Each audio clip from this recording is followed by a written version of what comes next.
Assalamualaikum warahmatullahi wabarakatuh. Bismillahirrahmanirrahim. Alhamdulillahilladzi khalaqal insana fi ahsani taqwim. Wassalatu wassalamu ala asyrafil anbiya'i wa imamil mursalin Sayyidina wa habibina wa maulana Muhammadin wa ala alihi wa sahbihi ajma'in. Hasbunallahu wa ni'mal wakil, ni'mal maula wa ni'mal nasir, wa la hawla wa la quwwata illa billahil aliyyil azim.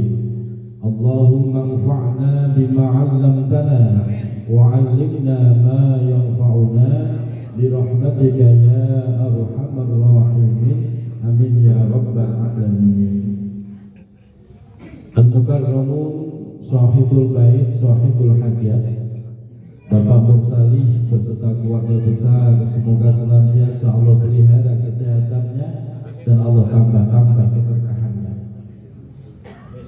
Yang terhormat guru kita bil khusus yang sudah membawakan pembacaan sholawat untuk kita semuanya dengan suara emasnya, Ustaz Irfan Sahrir, kita doakan Allah sehatkan lahir batinnya dan Allah tambah keberkahannya. Seluruh para tokoh masyarakat, para pengurus musola baik Al-Amaliyah, Al-Huda dan Nurul Iman, seluruh jamaah Bapak Ibu yang hadir pada kesempatan malam hari ini. Teristimewa juga, saya tadi ngajak 2 orang Pak Mursalih. Kalau saya ajak 1 masjid pasti gak cukup konsumsinya. Saya bawa 2 orang, Bapak Munaji dan Mas Fahrul, ini yang biasa ngeliput kemana-mana, suka diliput, kadang-kadang suka keder juga Pak. Dan Pak Dedanus, ini jamaah umroh kita kemarin satu kamar sama Pak Mursalih, teman saudara. Semoga kita semua senantiasa Allah sehatkan lahir batin kita, Allah tambah keberkahan hidup kita, Allah istiqomahkan kita di dalam kebaikan dan kelak diwafatkan dalam keadaan husnul khotimah. Amin ya rabbal alamin. Teristimewa yaitu yang mengakikahkan putrinya ya. Bocah sekarang tuh namanya susah. Kalau dulu kan gampang. Siapa namanya Pengki itu gampang. Nah, susah. Ananda Airen Zea Azkiara. Semoga yang diakikahkan Allah panjangkan umurnya, Allah sehatkan lahir batinnya, menjadi anak yang sholihah. Bi barakatil Fatihah. A'udzubillahi minasyaitonir rajim. Bismillahirrahmanirrahim. Alhamdulillahi rabbil alamin arrahmanir rahim maliki yaumiddin. Iyyaka na'budu wa iyyaka nasta'in. Ihdinas siratal mustaqim. Siratal ladzina an'amta 'alaihim ghairil maghdubi 'alaihim waladdallin. Amin ya rabbal alamin. Yang berikutnya kita bersyukur pada kesempatan malam hari ini kita bisa bersama-sama duduk di taman surganya Allah, yaitu majelis ilmu. Kita mengkaji ilmunya Allah sekaligus kita menunjukkan ekspresi mahabbah cinta kita kepada baginda Nabi Muhammad Sallallahu Alaihi Wasallam dengan sholawat bersama, zikir bersama. Semoga yang kita lakukan ini bisa menyenangkan hati Rasulullah. Kalau Rasulullah merasa senang, cepat atau lambat kita akan dipanggil untuk bisa berkunjung ke makam Rasulullah Sallallahu Alaihi Wasallam. Amin ya rabbal alamin.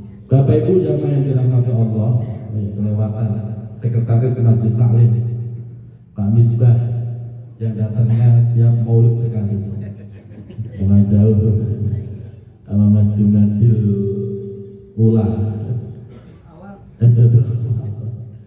Jumadil awal ini lagi menyelesaikan membuat S2-nya dan sedang menganalisa, menulis tentang Majelis Khatmil Quran Kanzul Rahmah.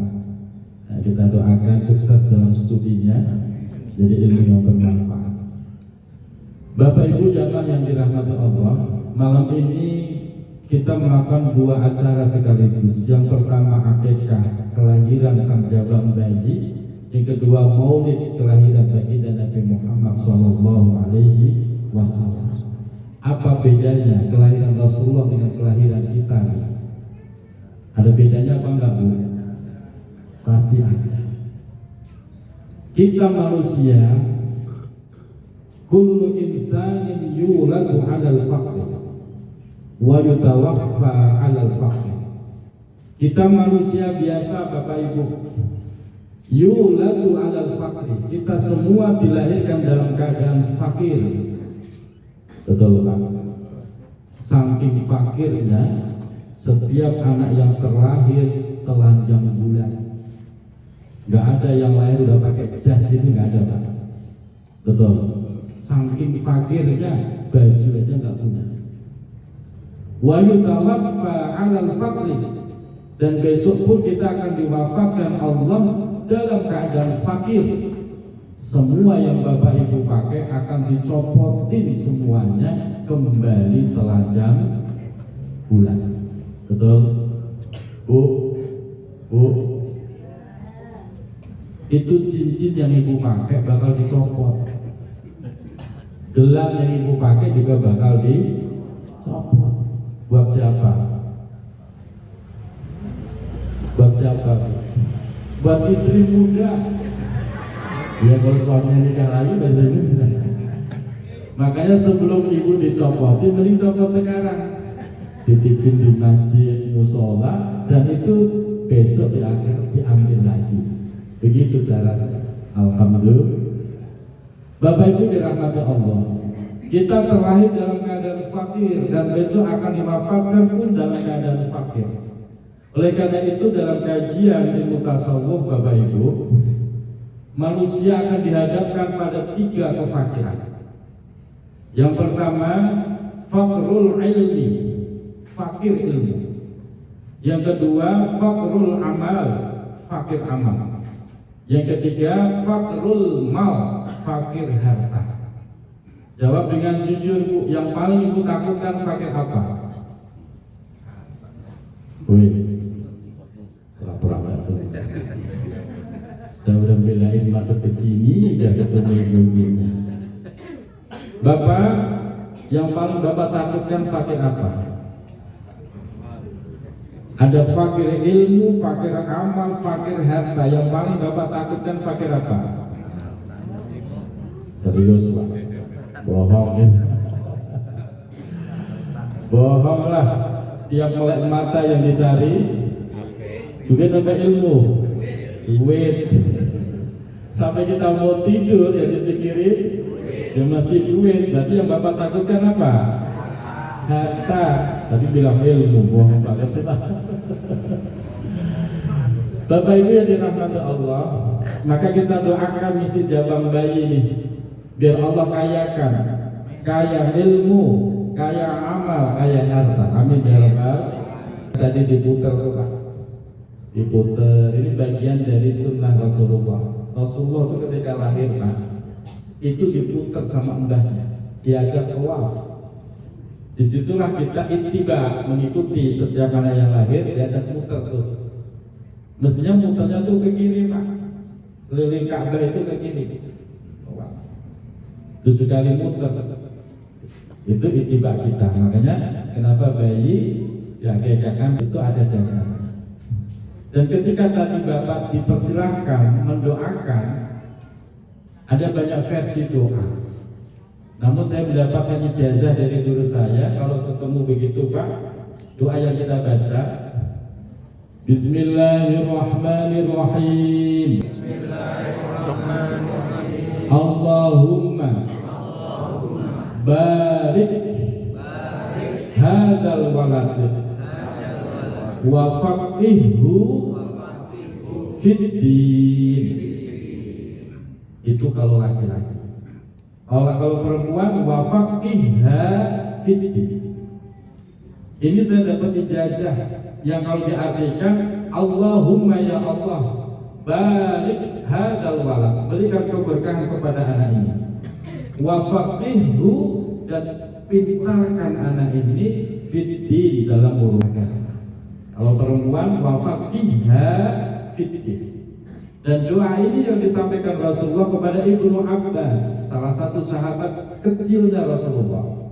Ibnu Abbas itu ketika dapat doa ini usia masih remaja, Pak. Masih remaja, wakilah dalam tafsir dijelaskan kurang lebih 13 tahun.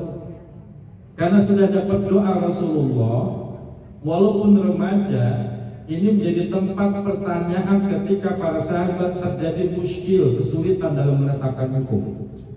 Kenapa? Barokahnya dapat doa dari Rasulullah, Allahumma faqihhu fiddin. Ya Allah, cerdaskan, pintarkan anak ini dalam urusan agama. Sehingga Ibnu Abbas itu disebutnya ulama'us sahabah, ulamanya sahabat Ibnu Abbas. Makamnya, masjidnya ada di Taif, Pak. Kemarin Pak Mursali udah kesana kan? Mau kesana lagi nggak Pak Mursali? Pak Dedanus mau kesana lagi nggak? Ya ayo daftar. Bapak, Ibu, di Taif adanya. Jadi kalau kita umroh tuh, nanti ada city tour kota Makkah, kita diajak ke Taif. Kita ziarah ke makam Ibnu Abbas, kita ke masjidnya. Di situ subhanallah, terasa betul inilah ulamanya para sahabat. Karena barokahnya dapat doa dari Rasulullah, Allahumma faqihhu fiddin. Dan ini diamalkan. Bentar Pak, pegel kaki saya. Wah, posisi Pak. Terusnya ada kursinya ya. Tuan rumah nggak peka ya.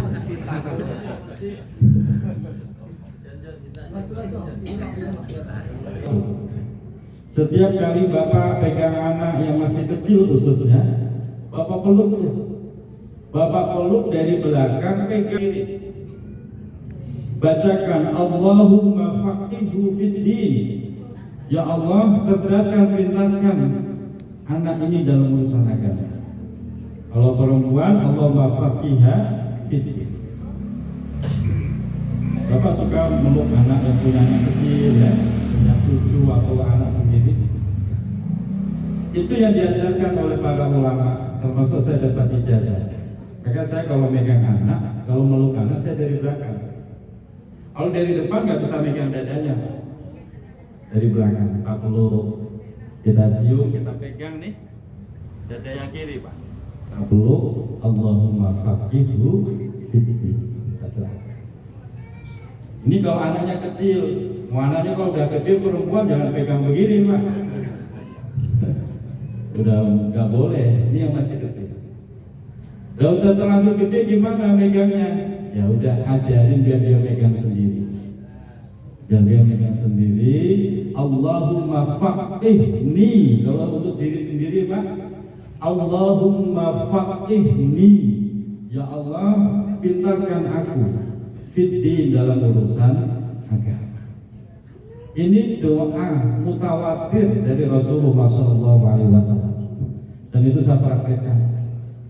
Dan di dalam dunia ilmu thariqah tasawuf itu, seorang guru, seorang mursyid itu kalau membeat, pegang dada santrinya, dipegang dada santrinya. Di situ ditawakil. La ilaha illallah Muhammadur Rasulullah, Allahumma faqihhu. Dulu saat saya beat thariqah saya Qadiriyah Naqsyabandiyah dengan Syekh Muhammad Siddiq, dipegang.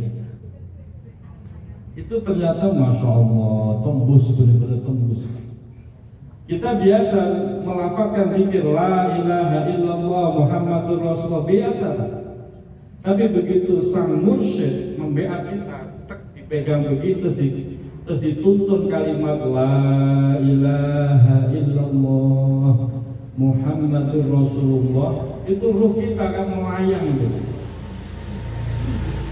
Melayang itu seakan-akan kita itu masuk ke alam mana gitu. Masya Allah, dan rasanya nyes di situ. Makanya harusnya kita itu berthariqah. Tidak hanya syariat saja, ada syariat, ada thariqah, nanti belajar tentang ma'rifat dan hakikat. Baik Bapak Ibu dirahmati Allah, bahwa kefakiran ada 3. Ada fakir ilmu, fakir amal, dan fakir harta. Mana yang paling bahaya? Yang paling bahaya adalah fakrul ilmi, fakir ilmu, Pak. Itu paling bahaya. Seseorang kalau sudah gak punya ilmu, dia beramal, rajin sholat umpamanya, tapi gak punya dasar ilmu, maka ibadahnya itu terancam, Bapak Ibu.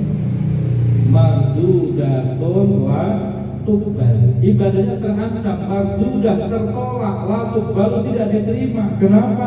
Karena gak ada ilmu. Maka ilmu itu jadi sangat penting.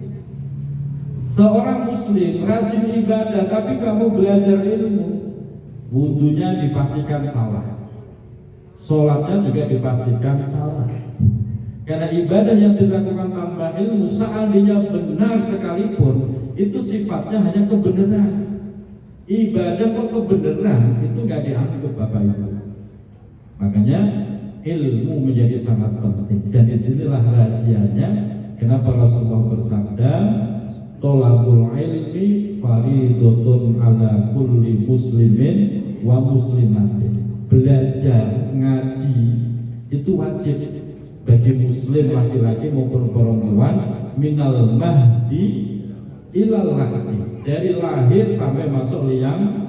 Lahdi itu lahat, dari lahir sampai mati. Makanya kalau kita sudah enggak pengen ngaji, mending iya, ngapain? Hidup ngabisin beras, ibadah enggak, ngaji enggak. Mau ujung-ujungnya bikin rusuh mulu ke orang begitu. Ngaji. Maka kalau ditanya ngaji sampai berapa tahun, ya sampai mati, Pak.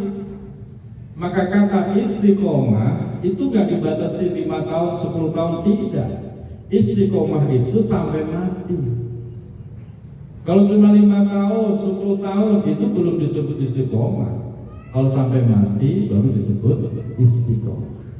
Kita ngaji begini, Fathur Rahman. Sudah berapa tahun usianya Pak Musalim? 6 tahun. Dari saya muda sampai saya kelihatan tua. 6 tahun. Apakah itu istiqomah? Belum, Pak, belum. Istiqomah itu kalau Bapak masih ngaji dan terus diwafatkan Allah, disebut istiqomah. Maka dalam setiap ngaji, redaksi muqaddimah saya selalu itu, nggak saya ganti-ganti. Semoga diistiqomahkan dalam kebaikan dan telah diwafatkan dalam keadaan husnul khotimah. Menjadi doa.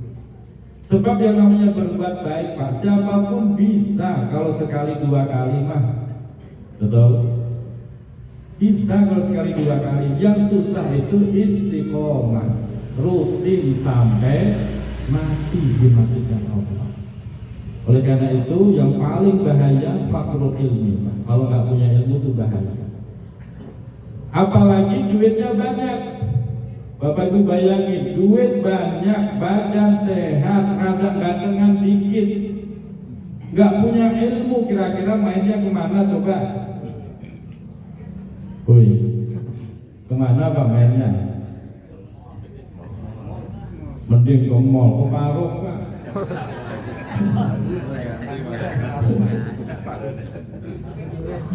Lihat gimana enggak, badan sehat, duit banyak, ilmu nggak ada. Buat apa duit, Pak? Kalau nggak punya ilmu dia akan mencari, Pak, mencari hiburan yang memuaskan dirinya. Mending ke mall, ke warung. Ngapain ke warung, Pak? Maka bahaya, paling bahaya itu ilmu, Pak. Yang paling bahaya ketika tidak punya. Sekarang Bapak punya harta banyak. Kalau anak-anak kita enggak kita bekelin ilmu, Bapak tinggal mati. Walaupun tuh harta banyak, kira-kira nambah atau habis? Habis, Pak. Banyak sekali anak-anak yang ditinggalin warisan, kontrakan 10 pintu, tanah hampar-hamparan, ya habis, ujung-ujungnya dia ngontrak juga. Kenapa? Ilmunya nggak ada. Maka ilmu menjadi sangat penting, dan yang paling bahaya ketika orang tidak punya ilmu. Begitu juga Bapak Ibu, amalnya rajin, tapi kalau nggak punya ilmu bahaya. Di samping tertolak oleh Allah, bahaya Pak. Semangat beribadah yang nggak diiringi ilmu itu bahaya. Banyak sekali mungkin ada sepeda motor tulisannya La ilaha illallah Muhammadur Rasulullah, tapi naruhnya bukan di kepala motor, di belakang Pak, bawah jok. Kebangetan. Kata dia biar berkah dikasih tulisan La ilaha illallah, tapi salah menempatkan karena nggak punya ilmu. Bukannya berkah, dilaknat Pak, karena menghina kalimat thayyibah. Banyak juga Pak, beberapa saya menjumpai itu ketika Jumat pada ziarah ke makam, dia buka itu jok motor, ternyata ngambil apa? Ngambil Yasin. Yasin ditaruh di jok. Saya tegur, Ram, kok Yasin taruh jok motor? Ini kan bukan Quran Pak Ustadz. Loh, sejak kapan Yasin bukan Quran? Dan itu terjadi Pak. Gak tahu kalau di Jumblongan ada kan? Lagi Yasinan ya, Yasin digeletakin, betul? Banyak itu. Lagi dikir Yasinan itu habis selesai baca digeletakin aja. Di mana letak kita menghormati Al-Quran? Gak ada. Kenapa bisa begitu? Gak ada ilmu Pak. Orang kalau gak ada ilmu, walaupun datang rajin ibadah, satu tertolak, kedua malah bisa kena hukum dosa karena salah menempatkannya. Makanya yang paling bahaya itu fakhrul ilmi. Oleh karena itu, Bapak Ibu dirahmati Allah, kita punya anak, bekali anak kita dengan ilmu.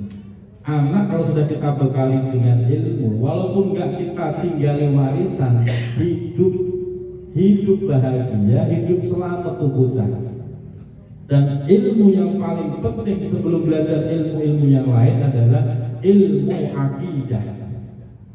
Kenalkan anak kita dengan Tuhannya, kenalkan anak kita dengan Nabinya, kenalkan Tuhannya Pak. Jangan sampai ditanya siapa Tuhanmu? Allah. Allah itu siapa? Udah. Masa jawabannya begitu? Kita harus kenal Pak, ajarkan anak kita kenal dengan Tuhannya. Tuhan kita Allah, bagaimana cara mengenali Allah? Apa ia dilihat dengan kepala mata? Kan enggak. Ditangkap dengan panca indera juga enggak bisa. Allah itu maha gaib. Bagaimana cara mengenalinya? Satu, lewat sifat-sifatnya. Maka dulu Pak, di musola masjid itu selalu tuh dikumandangkan pujian tuh tentang sifat wajibnya Allah. Masih ingat gak Pak? Allah wujud idam baqa mukhalafatul hawadisi iyamuhu wadaniyah kudrat iradat ilmun hayat sama qadiran muridan aliman hayat sami'an basiran mutakalliman. Kayaknya pada lupa ya Pak. Dulu nggak hafal, sekarang lupa. Dulu kan begitu ya di masjid-masjid musola kan, kalau sore hari begitu. Sehingga kita nih karena sering dengar jadi hafal. Tapi anak sekarang Pak, coba tanyain Pak, hafal nggak? Nggak hafal Pak. Anak SD, SMP, SMA Bapak suruh tuh ujian sifat wajibnya Allah, nggak hafal. Padahal itu pendidikan yang paling utama sebelum belajar ilmu apapun.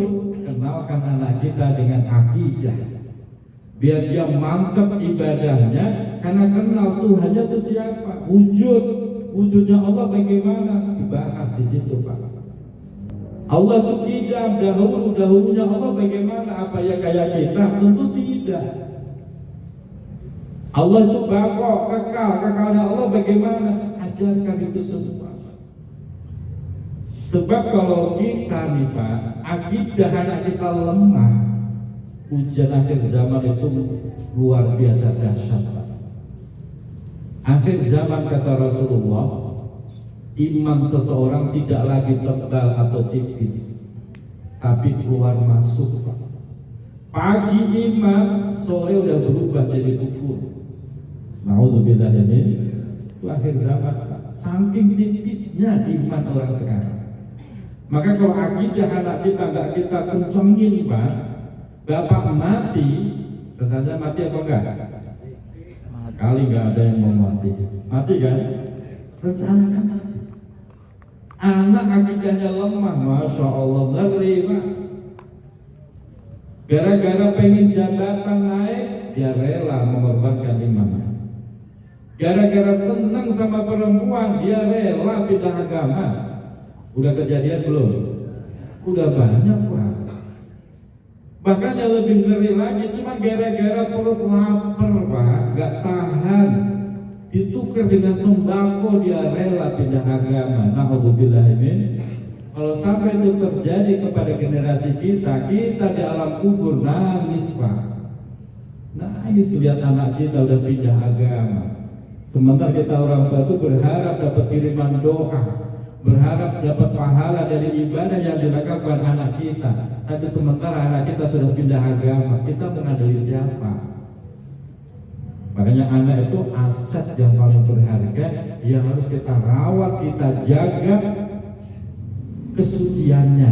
Sebagaimana mutiara kita jaga kilaunya, jangan sampai rusak. Makanya ilmu jadi sangat penting. Silakan, nanti anak mau jadi apa kayak profesinya silakan. Yang penting ilmu akidahnya beres.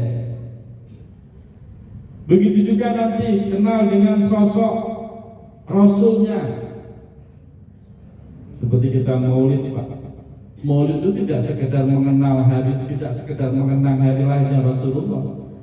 Tapi bagaimana kita mencintai Rasulullah, mengenal sosok kepribadian Rasulullah, itu juga kita ajarkan ke anak-anak kita.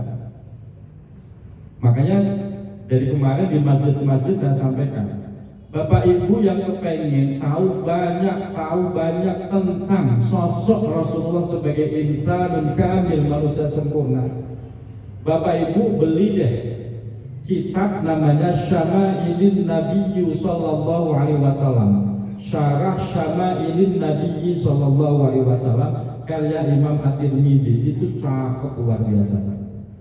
Di situ diterangkan bagaimana khalqun, bentuk fisik Rasulullah. Diterangkan bagaimana bentuk fisik Rasulullah, bagaimana rambut Rasulullah, bagaimana cara berjalan Rasulullah, bagaimana cara duduk Rasulullah, bagaimana cara makan Rasulullah. Kalau cara makannya saya sudah bisa Pak. Kalau makan Rasul itu bersih, gak bisa. Itu salah satunya. Diajarkan bagaimana khuluq, akhlak Rasulullah. Rasulullah sebagai pemimpin, Rasulullah sebagai nabi, Rasulullah sebagai seorang suami, semua diterangkan di kitab itu. Cuma kitabnya memang gak ada maknanya, maka saya sarankan Bapak Ibu jangan beli yang kitab, beli yang terjemahan. Terjemahan ini sudah best seller Pak, buku ini udah best seller, paling laris itu Pak. Saya udah punya kitab ini 2017, 2019 kitab ini booming best seller. Beli Pak, murah Pak, Bapak baca tuh di rumah. Biar kenal, kita semakin kenal dengan sosok Rasulullah. Kalau sudah kenal Pak, baru muncul sayang yang luar biasa terhadap Rasulullah. Kalau hati kita sudah sayang yang luar biasa, maka Bapak akan dikasih kesempatan untuk berkunjung ke makam Rasulullah. Amin ya Rabbal. Sayang sama Rasul unik loh Pak. Muncul rasa rindu yang luar biasa, padahal belum pernah ketemu Pak. Kan teorinya Pak, rindu itu muncul diawali dengan pertemuan, betul? Gak mungkin rindu kalau belum pernah ketemu. Tapi beda dengan Rasulullah. Walaupun kita belum pernah ketemu, tapi kita paham sifat-sifatnya, itu muncul rasa rindu yang luar biasa. Sehingga disitulah nanti Allah kasih kesempatan untuk berjumpa dengan yang kita rindukan, yaitu Rasulullah SAW. Makanya ketika kita umroh untuk pertama kali 2013, saya pikir dengan umroh rindu saya akan terobati. Ternyata enggak, malah makin menjadi-jadi, Pak. Akhirnya 2018 saya berangkat. Saya pikir akan terobati, ternyata enggak, makin menjadi-jadi. Kesambaran sama Pak Mursali. Insya Allah besok berangkat tanggal 9 Oktober. Dari kemarin saya sudah ngajakin Bapak Ibu, nggak ada yang nyaut sama sekali. Duit mah nggak usah dipikirin, dibayar. Masya Allah. Jadi nggak ada ceritanya orang udah sampai sana terus kapok saya nggak mau datang lagi. Nggak ada. Yang ada tuh rindu makin menggebu-gebu. Masya Allah. Maka di grup ini ramai. Grup ramai, ya Allah kapan nih berangkat, nunggu tanggal 9 Oktober, lama bener rasanya itu. Insya Allah kita berangkat 28 orang. Dan insya Allah bulan tahun depan, Bapak Ibu saya umumkan sekarang, kalau pengen berangkat berusaha 2025, insya Allah kita berangkat umroh plus Kairo. Kita ziarah bukan ke Fir'aun, Pak, di Mesir, tapi bukan ziarah Fir'aun ya. Kita ke Mesir juga Kairo. Itu biayanya murah, Pak Mursali. Dan yang lain cuma 30.300.000. Bapak bisa cek travel lain mahal di atas itu, Pak. Kenapa tahun ini kita bisa lebih murah? Karena Kanzul Rahmah sudah berdiri sendiri, bawa bendera sendiri. Alhamdulillah. Kalau kemarin masih nempel ke travel yang lebih besar, sehingga harga nggak bisa lagi kita tekan. Sekarang kita udah pakai bendera sendiri, jadi harga bisa kita tekan lagi semurah-murahnya. Umroh plus Kairo, Ustaz Zainuddin MR kemarin berangkat 34.500.000. Zainuddin MR kan baru pulang. Itu umroh plus Kairo Pak Muhammad. Kita cuma 30.300.000. Bedanya berapa, Pak? Ya. Alhamdulillah, doain Kanzul Rahmah makin berkah. Jamaah yang dirahmati Allah, itu pentingnya ilmu, Pak. Kita kenal Tuhan kita kenal Rasul kita. Dan anak kalau sudah punya ilmu agama, Pak, sama orang tua juga qurratu a'yun, menyejukkan mata. Kenapa sih kadang banyak sekali orang tua itu kalau lihat anak gedek, marah mulu bawaannya. Bu, ibu kalau lihat anak sayang apa gedek? Banyak sayangnya, banyak ngomelnya. Katanya sayang tapi ngomel. Dan itu fakta di mana-mana, Pak. Begitu anak tumbuh remaja, tambah gede, bukan tambah menyejukkan mata, tapi tambah ngeselin mulu ke orang tuanya. Betul apa salah? Fakta, Pak. Kenapa demikian? Ilmu, Pak, ilmu. Ketika anak tidak dibekali ilmu agama, dia tidak tahu tentang akidah, tidak tahu tentang akhlak, yang ada ngeselin mulu tuh bocah. Tapi kalau anak udah kita ajarin akidah begini, akhlaknya begini, maka anak itu benar-benar qurrata a'yun, menyejukkan mata bagi orang tuanya. Itu yang banyak terjadi saat ini, Pak. Makanya Bapak Ibu yang dirahmati Allah, kalau Bapak Ibu rela anaknya belajar ilmu, bahasa Inggris, matematika, IPA, silahkan. Tapi yang paling utama ajarkan ilmu agama. Ilmu agama itu satu akidah. Kalau akidah sudah beres, ajarkan ilmu hal, yaitu ilmu fikih. Fikih udah beres, ajarkan akhlak. Bagaimana dia tahu akhlak dengan Tuhannya. akhlak dengan sesama manusia, akhlak dengan orang tuanya, akhlak dengan seluruh alam semesta, maka dia akan tumbuh jadi pribadi yang solih dan solihah. Makanya ini si Jabang bayi cucu yang keberapa Pak Musari? Kelima ya, rencananya berapa? Rencananya yang banyak lah.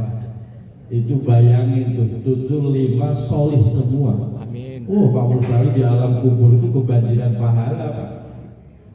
Amin ya Rabbal. Tapi kalau maksiat semua, resiko kita Pak. Resiko.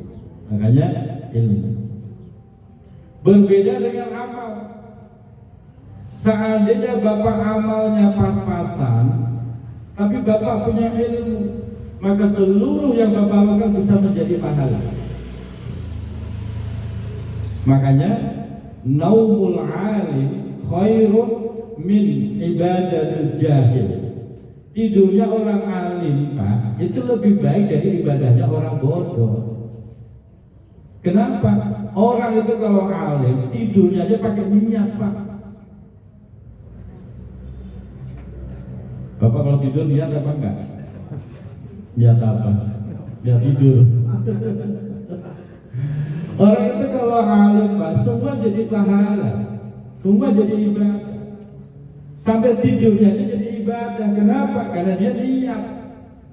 Saya niat tidur kasihkan biar nanti bisa bangun tahajud. Selama dia tidur, maka dia dihitung ibadah. Seandainya kok sampai nggak bangun, tetap mendapatkan pahala tahajud Pak. Karena dia sudah niat, salah sendiri nggak dibangunin. Nah gitu loh Pak. Itu orang alim itu jadi ibadah. Kok ternyata benar bisa bangun dia tahajud, maka pahalanya berlipat-lipat. Beda kalau kita tidur nggak pakai niat, ya udah nggak ada pahalanya Pak. Tapi kalau pakai niat seperti itu, ngoroknya dihitung pahala, pulesnya dihitung pahala, sampai ngilernya pakai ngiler segala nggak? Itu barokahnya ilmu. Maka walaupun dia amalnya kelihatan pas-pasan, tapi dia punya ilmu, semua menjadi pahala, gak masalah Pak. Apalagi harta. Upamanya kalau fakir harta, gak masalah, yang penting kaya ilmu Pak. Orang umpamanya fakir harta, miskin lah sebutannya, tapi dia punya ilmu agama yang bagus, tetap kefakirannya justru menjadi jalan termudah untuk masuk surganya Allah. Beda bayangin Pak, udah fakir gak punya ilmu, kira-kira ngapain kerjaannya? Masih mending lonang-lantung Pak, bobol rumah orang. Betul gak Pak? Wih, bobol rumah ngapain? Karena dia fakir Pak, dia butuh makan. Tapi itu dosa, dia nggak ngerti dosa, maka punya ilmu kok. Dia bobol rumah orang. Begitu. Upamanya kalau dia punya ilmu, dia nggak bobol rumah Pak, tapi bobol anggaran negara. Punya ilmu nggak itu Pak? Sayanya bukan ilmu agama gitu loh Pak. Jadi yang dibobol tetap duit-duit juga. Tapi beda kalau dia fakir, seandainya fakir, tapi ilmu agamanya cakep Pak, aman Pak. Dia bisa memposisikan sebagai orang fakir yang derajatnya akan ditinggikan oleh Allah. Karena dalam manaqib Syekh Qadir Jilani itu menjelaskan, al-faqiru sabiru syakiru afdalu minal kul. Orang fakir yang sabar dengan kefakirannya, bersyukur atas apa yang Allah berikan, afdalu minal kul, dia menjadi golongan terbaik. Dia tahu ilmu itu, dia memposisikan dirinya, biarin saya fakir dunia, yang penting nanti kaya di akhiratnya. Itu. Maka yang paling bahaya itu fakir ilmu. Oleh karena itu Bapak Ibu dirahmati Allah, sekali lagi jawab dengan jujur. Yang paling Bapak takutin kaya fakir ilmu, fakir harta. Sekarang para kiai. Besok udah lupa lagi. Yang ngaji Pak, ya ngaji. 2 minggu sekali nggak ya sudah, sebulan sekali nggak apa-apa. Yang penting Bapak jangan punya niat saya keluar nggak mau ngaji lagi, jangan. Cara paling mudah mendapatkan ampunan Allah itu duduk di majelis taklim di sini Pak. Cara paling mudah. Hadisnya sahih Pak. Bapak jalan dari rumah, lihat apa? Tolabul ilmi, ilmunya Allah. Itu Bapak setiap langkahnya sudah dihitung kafarah, penghapus dosa. Sampai majelis Bapak duduk nyender. Itu lebih hitung pahala Pak. Walaupun pules dan pilihan doa melek. Apalagi ada suara kulming. Ya nggak apa-apa. Cara paling mudah cari ampunan itu duduk di majelis. Makanya ngaji. Walaupun nggak sempat sebulan sekali, ya udah 2 bulan sekali. Yang penting jangan punya niat berhenti dari ngaji. Bapak Ibu dirahmati Allah. Alhamdulillah kita ngaji malam ini, kita maulid, kita cinta kepada Rasulullah. Sebagai bentuk cinta kita kepada Rasulullah, kita datang ke maulid. Dan sekali lagi Bapak Ibu dirahmati Allah, maulid yang kita adakan di mana-mana dari kemarin ya, bahkan pengajian saya yang malam Selasa tuh Pak, malam Selasa itu full Pak. Dari awal Rabiul Awal sampai sekarang, setiap malam Selasa kita isi maulid full, khusus maulid. Rencananya sampai selesai, Rabiul Awal selesai, baru selesai kita normal ngaji lagi. Tujuannya itu tadi, kita pengen diakui jadi umat Nabi Muhammad. Kita kepengen bisa menyenangkan hati Rasulullah.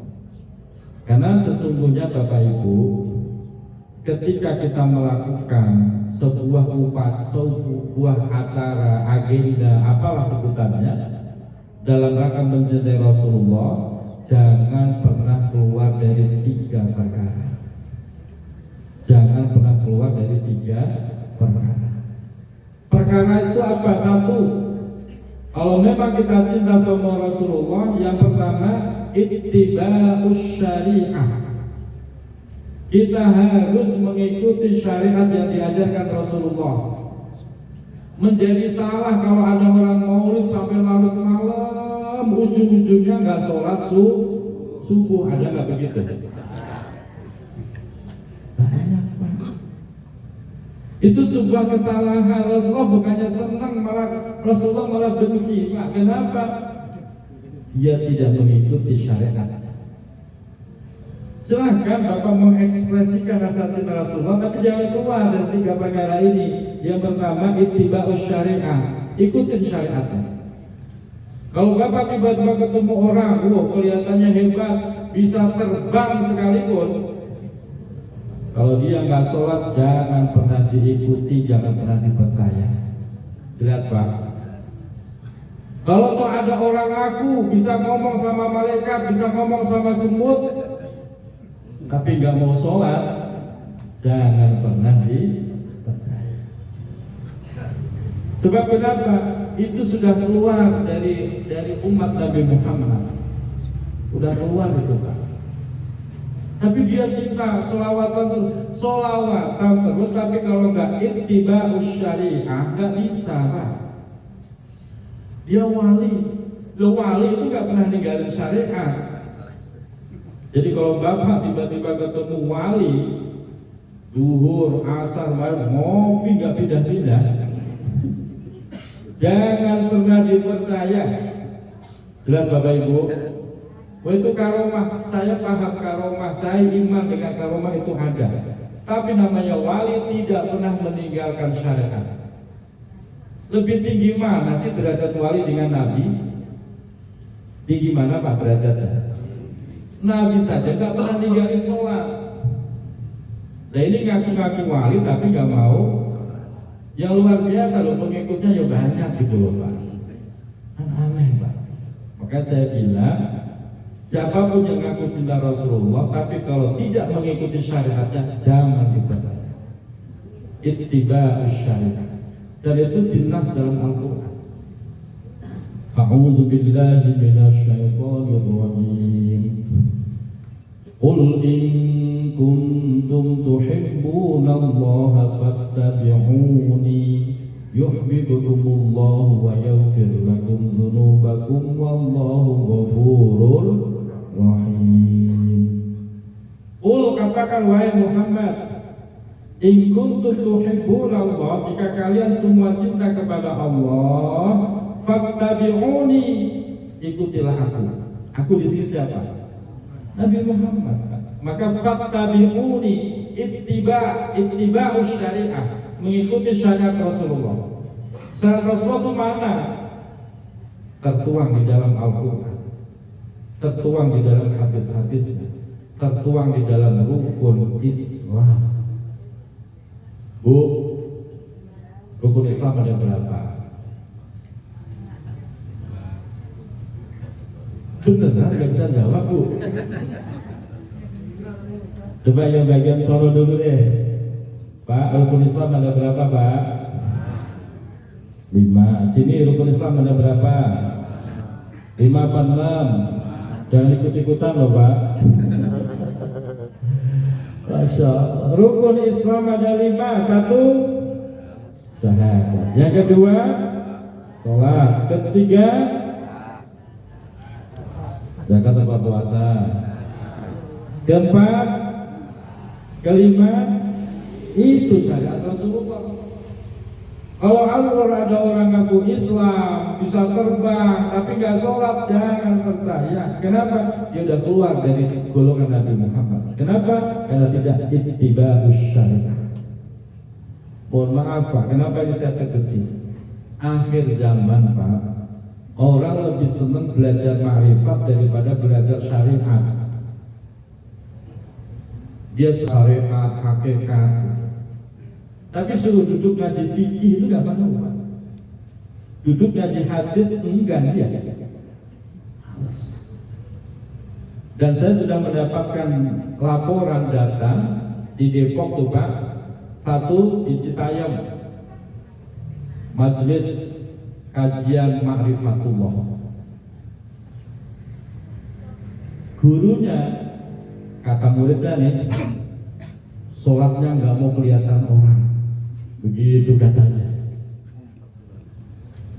Model apaan gitu kan?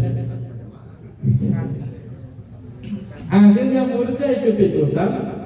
Begitu Pak. Yang kedua di Bulak Timur, ngajinya jam 1 malam Pak. Diskusi tentang ma'rifatullah, diskusi tentang hakikat hidup, segala macam. Tapi gurunya hobinya mancing di laut. Kata muridnya bukan mancing, lagi ngobrol sama Nabi Khidir katanya. Waduh, halu banget ya orangnya. Halusinasinya tingkat tinggi itu. Saya Masya Allah. Akhirnya muridnya ya gak sholat. Gak sholat. Di Cilandak begitu juga.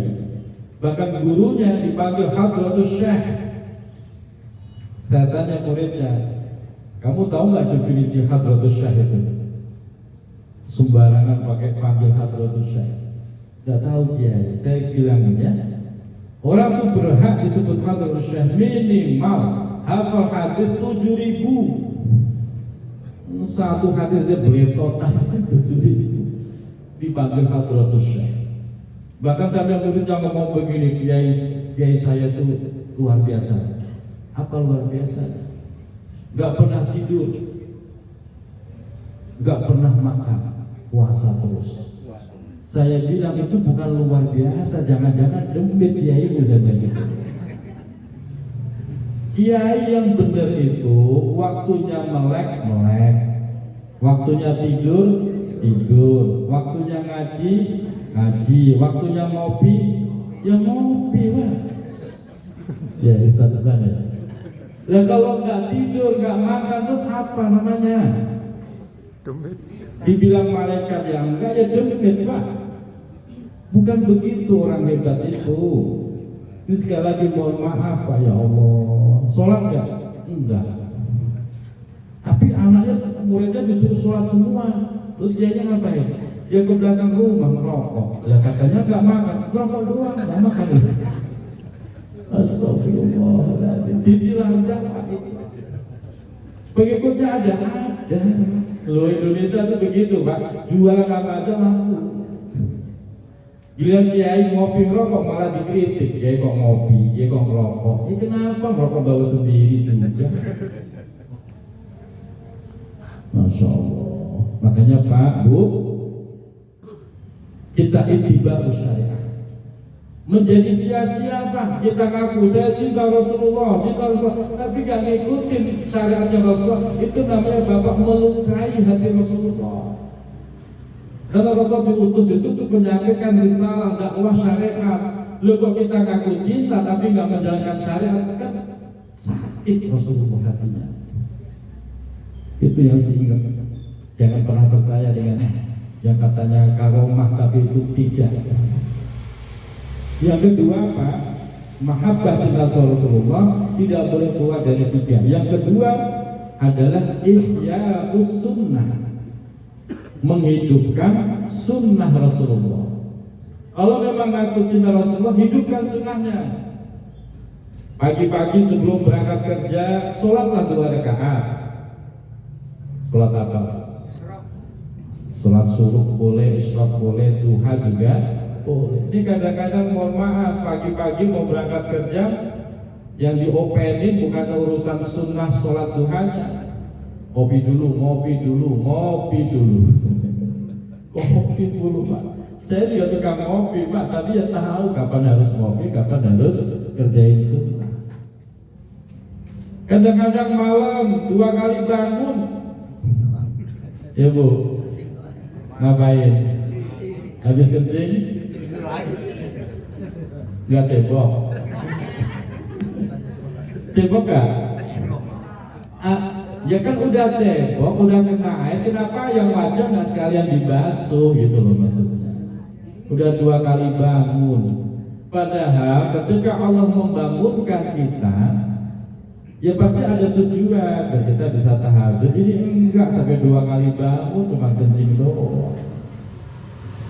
Jadi menganggap remeh, sunnahnya dianggap remeh. Hati-hati Pak. Maka Rasulullah itu bersabda, "Fatuba lil ghuraba'il ladzina yuslihuna ma afsadan nasu min ba'di min sunnati." Besok di akhir zaman, fatuba lil ghuraba', keberuntungan besar lil ghuraba' bagi kelompok ghuraba'. Ghuraba' itu siapa? Orang yang dianggap aneh, orang yang dianggap asing. Kenapa dianggap asing? Karena di akhir zaman umat muslim sudah nggak mau ngerjain sunnah. Ketika ada yang ngerjain sunnah dianggap aneh. Itu orang yang beruntung, guru Pak. Orang mampir masjid kencing doangan, numpang kencing. Ya, halal atau haram sih Pak? Pak, pernah kan perjalanan mampir ke masjid, numpang kencing di masjid? Pernah? Halal apa haram? Emang itu toilet umum nyiapin orang lewat? Bapak biar halal tuh kencingnya, itu ada aturannya Pak. Bapak biar halal kencingnya, habis kencing Bapak wudhu, Bapak masuk masjid, berikan hak masjid. Apa hak masjid itu? Ibadah. Sholatlah 2 rakaat. Silahkan terusin perjalanan. Ini enggak kencing doang. Tapi saya udah ngisi kas itu beda urusannya Pak. Hak masjid itu bukan membuat kencing ngisi kas. Bapak wudhu sekalian. Kalau nggak keburu sholat, Bapak masuk ke masjid, nawaitul i'tikaf, saya niat i'tikaf.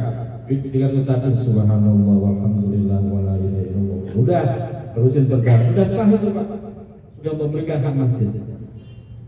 Nah, begitu Pak. Saya kalau pulang kudus, mampir ke area, kadang-kadang ke masjid, kita berikan haknya. Jangan cuma numpang kencing doang. Emang itu toilet umum. Beda kalau umum dengan mesin.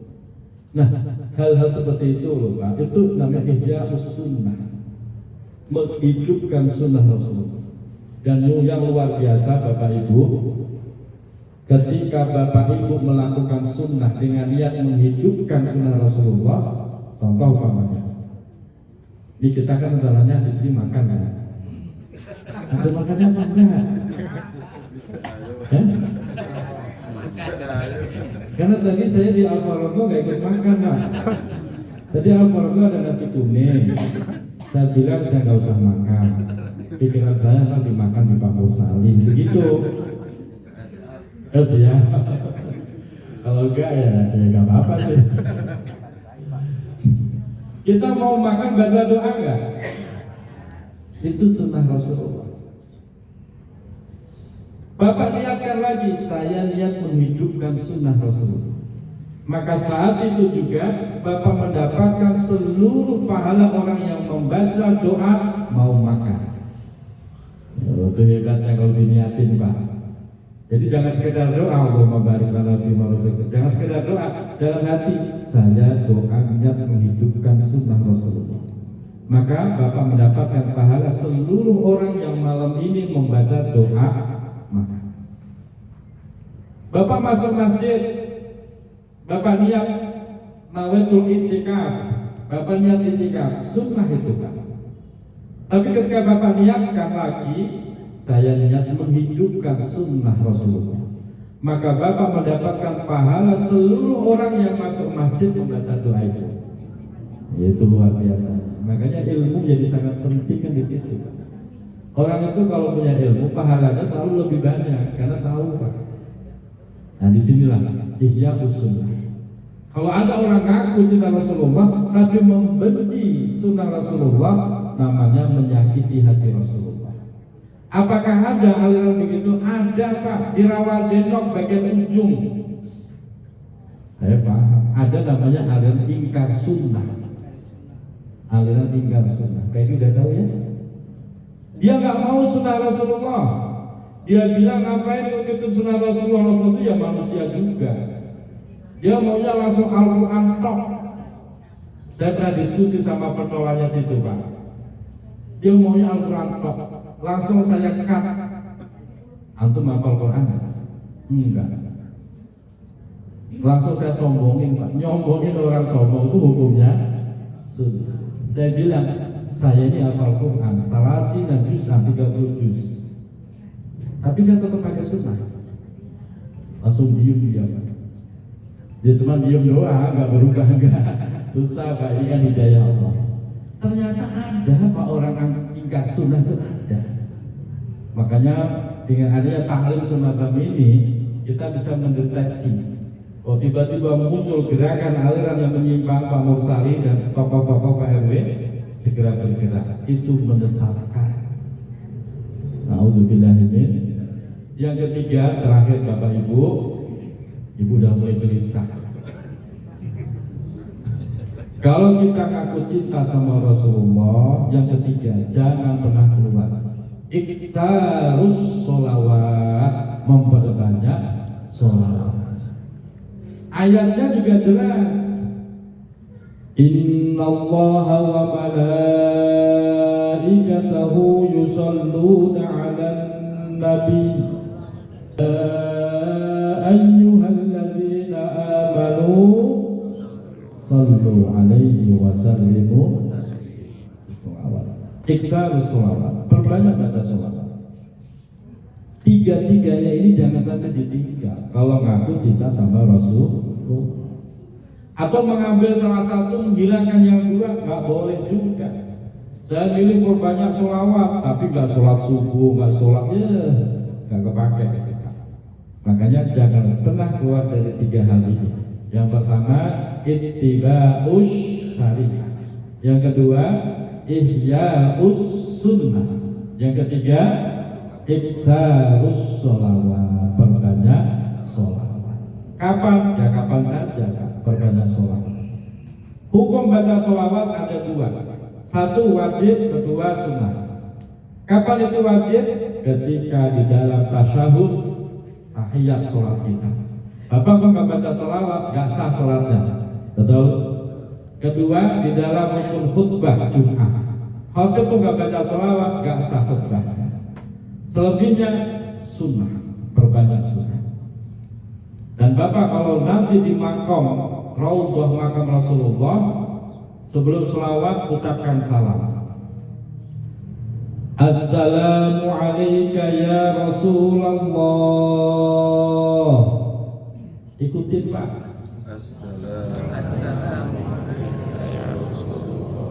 Assalamu alayka ya Habiballah. Assalamu alayka ya Habiballah. Assalamu alayka ayyuhan nabiyyu wa rahmatullahi wa barakatuh. Assalamu alayka ayyuhan nabiyyu wa rahmatullahi wa barakatuh. Assalamu alayka ya Aba Bakrin As-Siddiq.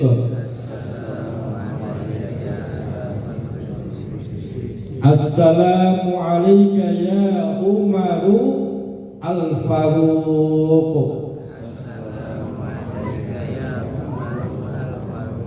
Baru sholat. Karena di sana ada makam Rasulullah, makam Abu Bakar As-Siddiq, makam Umar bin Khattab. Nah, begitu. Nah, kalau di sini ya ada sholawat. Dan sholawat gak butuh ijazah, karena diijazahkan langsung oleh Allah di dalam firman-Nya. Serahkan bersolawat yang banyak. Semoga dengan 3 cara itu Pak, Rasulullah menjadi senang cinta sama kita. Kalau Rasulullah senang sama kita, maka kitalah orang yang berhak mendapatkan syafaatnya. Amin ya rabbal. Demikian, semoga bermanfaat. Mohon maaf lahir dan batin. Assalamualaikum warahmatullahi wabarakatuh.